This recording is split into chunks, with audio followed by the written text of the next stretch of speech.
When you need to stiffen a corset, and who among us doesn't need to stiffen a corset occasionally, you really can't do better than spiral wire, in my opinion.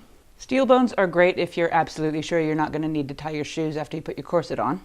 Ridgeline is great if you don't mind it bending so freely that it kinks every time you tie your shoes after putting your corset on. Actual whalebone is very much frowned upon these days for good reason, and synthetic whalebone, I can't actually comment because I've never used it. I'm sure it's great. But for my money, spiral wire is the clear winner. And that might have something to do with the fact that it's an engineering marvel, and I'm a sucker for that.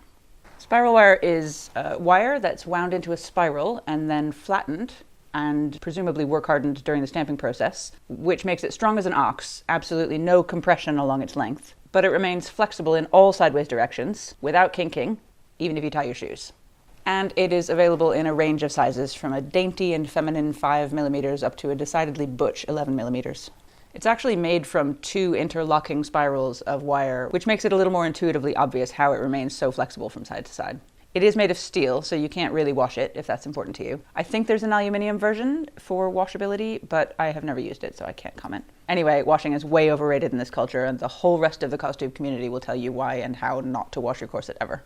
You can buy spiral wire in pre-cut lengths, but I like to buy it in a roll of 25 meters and cut my own lengths. It's cheaper that way, and also it means I don't need to know what lengths I need before I start my project, which is great for capricious makers like me.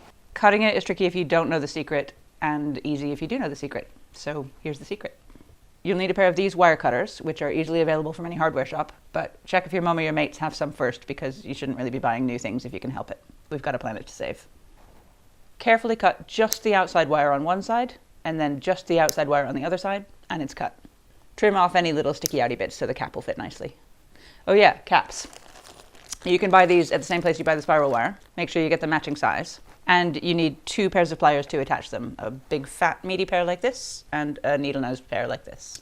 Stick the cap on the end of the wire, and you need to hold it tightly this way with the big pliers, while squashing it several times this way with the needle nose pliers, to make sure it's really grabbing the surface of the spiral wire. Give it a gentle tug to make sure it's stuck, and do the other end. Capping adds a few millimeters at the end of each bone, so make sure you account for that when you're measuring and cutting. If you haven't tried spiral wire in your corset making, I would really recommend that you do, for strong, flexible structure and disaster-free shoe tying.